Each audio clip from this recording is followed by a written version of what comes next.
नमस्कार। आज हम लोग चार्ल्स डार्विन के विकासवाद की आलोचना पढ़ने जा रहे हैं। चार्ल्स डार्विन की आलोचना करते हुए सबसे पहले यह आलोचना की जाती है कि उनका जो सिद्धांत है वो मध्य बिंदु से प्रारंभ होता है। कहने का अर्थ यह है कि चार्ल्स डार्विन का जब आप सिद्धांत देखेंगे तो उसमें इस बात पे चर्चा हुई है कि प्रथम जीव कैसे आया ये पता नहीं, मालूम नहीं। उसके बाद जो जीव आते हैं उनका वो विकास अनेक योनियों में कराते हुए और आज तक जितने भी जीव योनियां हैं विकसित रूप में उसको वो भले ही दिखाते हैं, लेकिन वो यह नहीं बता पाते कि प्रथम योनि कैसे आया। उनके दर्शन को सफल तब माना जाता जब वो प्रारंभ से विकास के क्रम को दिखाते आते हैं। प्रारंभ से विकास वो नहीं दिखा पा रहे हैं, पहले बिंदु से वो नहीं दिखा पाते, बीच के एक क्रम से जिसमें वो कहते हैं कि पहला जीव कैसे आया ये नहीं पता। पहले जीव से योनियां विकसित होते जाएंगी और अलग अलग विभिन्न तरह के जीव जो हैं विकास क्रम में बनते जाते हैं, ये मैं बता सकता हूं, लेकिन पहला जीव कैसे आया ये मैं नहीं बता सकता। इसके लिए उन्होंने ईश्वर का सहारा लिया है। तो ये प्रमुख आलोचना है इनके दर्शन की। लोग कहते हैं कि इन्होंने मध्य बिंदु से ही शुरू किया है, प्रारंभ से शुरू नहीं किया है। फिर दूसरी आलोचना होती है, कहा जाता है कि यह चार्ल्स डार्विन चूंकि यंत्रवादी दार्शनिक हैं, अपने सिद्धांत में वो अपने इस विकास को प्रयोजनहीन मानते हैं। इस कारण से नवीनता की बात इनके दर्शन में नहीं देखी जाती और नवीनता की बात नहीं करना आलोचना का विषय बनता है। ऐसा कहा जाता है कि जो यंत्रवादी होते हैं वो मानते हैं कि कार्य कारण में पहले से ही मौजूद था, कार्य कारण में पहले से ही मौजूद था, बाद में चल के वो अभिव्यक्त होता है, तो कोई नवीन अभिव्यक्ति नहीं होती है, पहले से ही उसमें मौजूद था। तो नवीनता की व्याख्या यंत्रवादी होने के कारण और कार्य कारण में स्वाभाविक है कि नवीनता की बात नहीं मानी जाएगी। कार्य कारण से बिल्कुल नया है ऐसा यंत्रवादी नहीं मान सकते। तो नवीनता की अवहेलना होती है इनके दर्शन में, तो ये एक आलोचना का विषय बनता है। रिपीटेटिव सारी चीजें होती हैं, कार्य जो है वो कारण में पहले से ही था और इसलिए नवीन नोवेलिटी की बात तो के रिपीटेटिव कॉन्सेप्ट है, तो ये आलोचना होती है। फिर एक आलोचना ये भी होती है कि कहा जाता है कि कहने के लिए तो चार्ल्स डार्विन का विकासवाद यंत्रवादी है, लेकिन जब चार्ल्स डार्विन अपने सिद्धांत को देते हुए आगे बढ़ते हैं तो उसमें वो जीवन के संघर्ष के लिए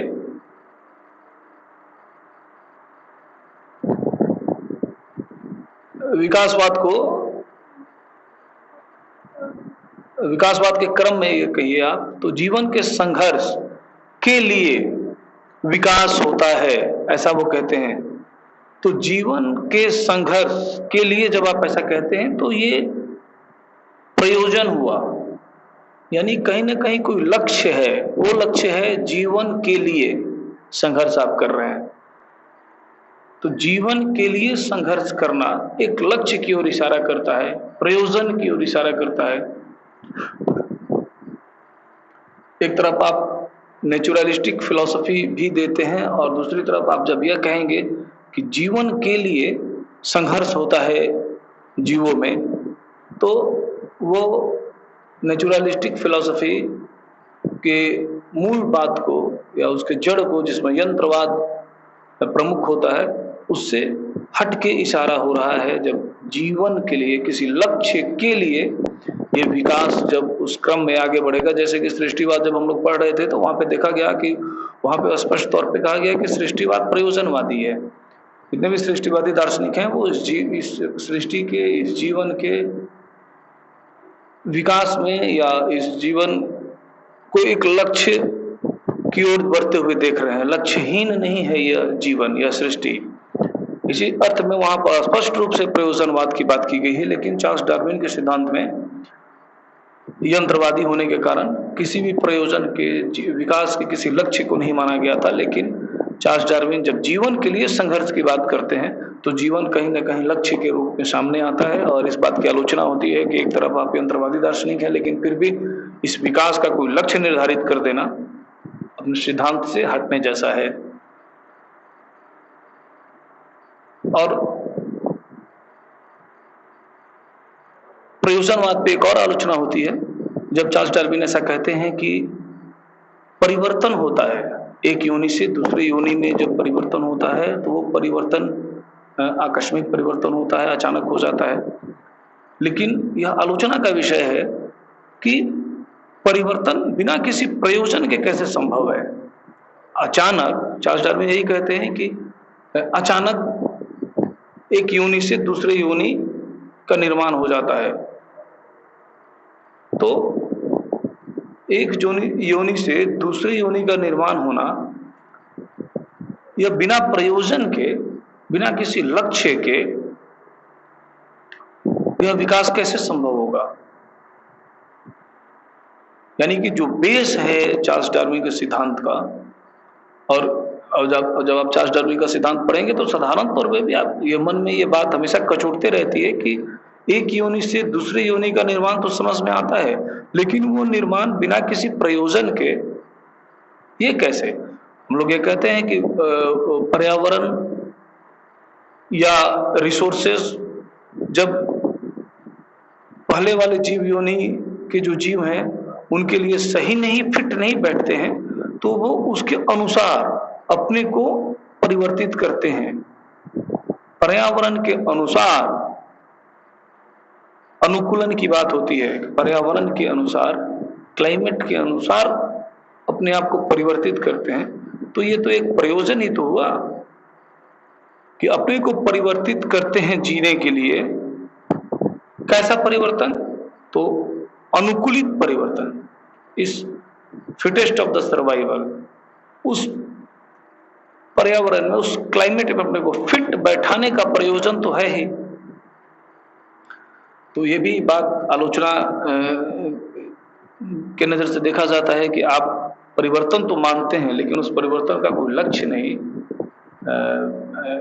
बिना तर्क का परिवर्तन आप मानते हैं, ऐसा नहीं है। परिवर्तन होता है और वो एक प्रयोजन लिए परिवर्तन होता है, एक लक्ष्य की ओर परिवर्तन होता है। ये भी आलोचना का विषय होता है। एक प्रमुख आलोचना उनके इस सिद्धांत को भी देख के किया जाता है जब वो कहते हैं कि परिवर्तन उपयोगी और अनुपयोगी दो तरह के से होते हैं। अनुपयोगी परिवर्तन स्वतः समाप्त हो जाते हैं और उपयोगी परिवर्तन बचते हैं, वो विकास के क्रम में आगे जाते हैं। तो बर्गशाह एक दार्शनिक हैं, वो ये ऐसा कहते हैं कि जैसे मान लीजिए कि क ख ग इन तीनों से परिवर्तित होकर घ बनता है, तो एक तो समय ऐसा आता है और वो भी अचानक होता है, बहुत दिनों बाद, बहुत वर्षों के बाद ये परिवर्तन होता है, अनुपयोगी परिवर्तन समाप्त हो जाते हैं। तो कहते हैं कि जो घ बनता है, घ बनने से पहले क ख और ग जो परिवर्तन हुए, वो परिवर्तन तो अनुपयोगी ही कहे जाएंगे जब तक घ यानी कि नई योनि का निर्माण नहीं होता है। घ को आप नई योनि के निर्माण की तरह देखिए और क ख ग को परिवर्तन की तरह देखिए, और उपयोगी और अनुपयोगी परिवर्तन की तरह नहीं देखिए, आप परिवर्तन ही देखिए। क ख ग परिवर्तित होते हैं और बहुत दिनों बाद, बहुत वर्षों के बाद वो घ का निर्माण करते हैं। तो चूंकि पहले ही यह कह चुके थे कि अनुपयोगी परिवर्तन समाप्त हो जाते हैं, तो बहुत वर्षों के बाद क ख ग से घ नाम की जब नई योनि निकलती है, उसके ठीक पहले तक क ख और ग जो परिवर्तन था वो अनुपयोगी ही तो था, क्योंकि बहुत वर्षों के बाद एक नई योनि का निर्माण हो रहा है। जब तक नहीं हो रहा है तब तक आप अनुपयोगी हैं, आपको समाप्त हो जाना चाहिए था, क्योंकि आपने पहले ही कहा है कि अनुपयोगी परिवर्तन समाप्त हो जाने चाहिए, समाप्त हो जाते हैं, बचते हैं उपयोगी परिवर्तन। तो ये अनुपयोगी और उपयोगी परिवर्तन का सिद्धांत है, वो भी आलोचना का विषय बनता है। फिर एक आलोचना यह भी होती है कि चार्ल्स डार्विन कहते हैं कि दो भिन्न भिन्न परिस्थितियों में रहने वाले जीव एक जैसे नहीं होते। तो एक पिक्टन नाम का जीव होता है, जिसके बारे में ऐसा कहा जाता है कि उसकी आंख और मनुष्य की आंख एक जैसी ही होती है, जबकि दोनों बिल्कुल अलग अलग परिस्थितियों में रहने वाले, क्लाइमेट में रहने वाले जीव हैं। तो चार्ल्स डार्विन ने यह कहना कि अलग अलग परिस्थितियों के लिए, अलग अलग क्लाइमेट के लिए अलग अलग जीवों का निर्माण विकास के क्रम में होता है, क्योंकि फिटेस्ट ऑफ द सर्वाइवल उस क्लाइमेट के लिए। अब ठंडे वातावरण में विषुवत रेखा पे रहने वाला कोई जीव और ध्रुव पे रहने वाला कोई जीव एक जैसा हो ही नहीं सकता, क्योंकि पूरी क्लाइमेटोलॉजी ही अलग अलग है दोनों जगह की। लेकिन पेक्टन नामक जीव में ऐसा आंख का उदाहरण देके आलोचना किया जाता है कि उसकी आंख और मनुष्य की आंख बिल्कुल बराबर होती है, जबकि शारीरिक बनावट भी निर्धारित होती है क्लाइमेट के अनुसार। तो बिल्कुल अलग अलग परिस्थितियों में रहने वाले मनुष्य और पेक्टन जो जीव है वो अलग अलग परिस्थितियों में रहते हैं, और उनमें एक ही जैसी ये शारीरिक बनावट यानी आंख कैसे एक जैसी हो जाती है, तो ये आलोचना का विषय होता है। सॉरी। फिर वेसमैन एक दार्शनिक होते हैं जो ऐसा बतलाते हैं कि चार्ल्स डार्विन जब ऐसा कहते हैं कि शारीरिक परिवर्तन भी मनुष्य में होता है, और वो शारीरिक परिवर्तन और बहुत दिनों के बाद एक नई योनि में परिवर्तित हो जाता है, उस पे उन्होंने रिसर्च करके दिखाया था कि शारीरिक परिवर्तन जब एक योनि से दूसरी योनि बनती है तो शारीरिक परिवर्तन ट्रांसफॉर्म नहीं होता है दूसरे योनि में। फिजिकल सेल ट्रांसफॉर्म नहीं होता, हाँ जो बीज कोष है वो ट्रांसफॉर्म होगा। आनुवंशिकता की जब बात होगी, एक योनि से दूसरी योनि जब बनेगी तो शारीरिक कोष का परिवर्तन नहीं होगा, ऐसा वेसमैन कहते हैं, लेकिन बीज कोष का परिवर्तन होगा। और चार्ल्स डार्विन ने कहा था कि शारीरिक परिवर्तन के अनुसार भी नई योनि बनती है, जैसे मनुष्य की योनि बंदर से परिवर्तित होकर ये योनि बनी है, लेकिन बिल्कुल शारीरिक बनावट अलग अलग है दोनों की। और इस बात पे शोध करके वो दिखाते हैं वेसमैन कि ऐसा संभव नहीं है, शारीरिक परिवर्तन हो ही नहीं सकता। तो ये भी एक आलोचना का विषय है। लेकिन इन सब आलोचनाओं के बावजूद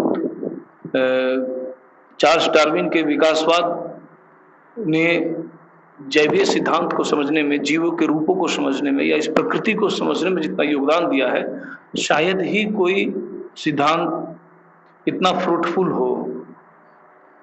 ठीक है, आलोचनाएं होंगी, लेकिन इन आलोचनाओं के बावजूद भी आज भी चार्ल्स डार्विन के इस कॉन्सेप्ट पे बहुत सारे शोध हो रहे हैं। और या ये कहें आप कि ये जो विकास का जो कॉन्सेप्ट है वो चार्ल्स डार्विन ने जब ये अपना सिद्धांत दिया और अभी तक के बीच में अभी तक भी इन्हीं के विकासवाद को लक्ष्य करके वैज्ञानिक काम करते हैं। और अब यह खोजने पे हम लोग लगे हैं कि वो पहला जीव कैसे आया। बोसोन कण जो खोज हो रहा है वो पहले कण को खोजने के लिए हो रहा है, पहले जीव को खोजने के लिए हो रहा है, न कि पहले के बाद कैसे योनि बदलती है जीवों की। वो तो चार्ल्स डार्विन ने ही दिखा दिया है और वो सिद्ध होते आया है, चाहे आलोचनाएं लाख हो जाए। लेकिन अब हम लोग पहला कण खोज रहे हैं, पहला जीव खोज रहे हैं, क्योंकि उसके बाद की समस्या चार्ल्स डार्विन ने दूर कर दी थी। इस प्रकार हम देखेंगे कि सृष्टिवाद और विकासवाद दोनों सिद्धांत का अपना अपना महत्व है। सृष्टिवादी जो हैं वो अपना सिद्धांत देते हैं, तर्क देते हैं, उनकी आलोचनाएं भी होती हैं। फिर विकासवाद में चार्ल्स डार्विन भी आके अपना सिद्धांत देते हैं, जो कि ज़्यादा व्यवहारिक भी लगता है, लेकिन इस सिद्धांत की भी आलोचना होती है। और अब आपका ये जो टॉपिक था विकासवाद और सृष्टिवाद, चार्ल्स डार्विन के अनुसार यह समाप्त होता है। ये तीनों क्लास को मिला के जब आप देखेंगे तो ही चीज़ों को समझ पाएंगे विस्तार पूर्वक। और पुस्तकों का अध्ययन कीजिए और ये जो बातें बताई गई हैं 3 क्लास में, इनको आप दिमाग में रखेंगे तो चीज़ें आसान होंगी समझने में।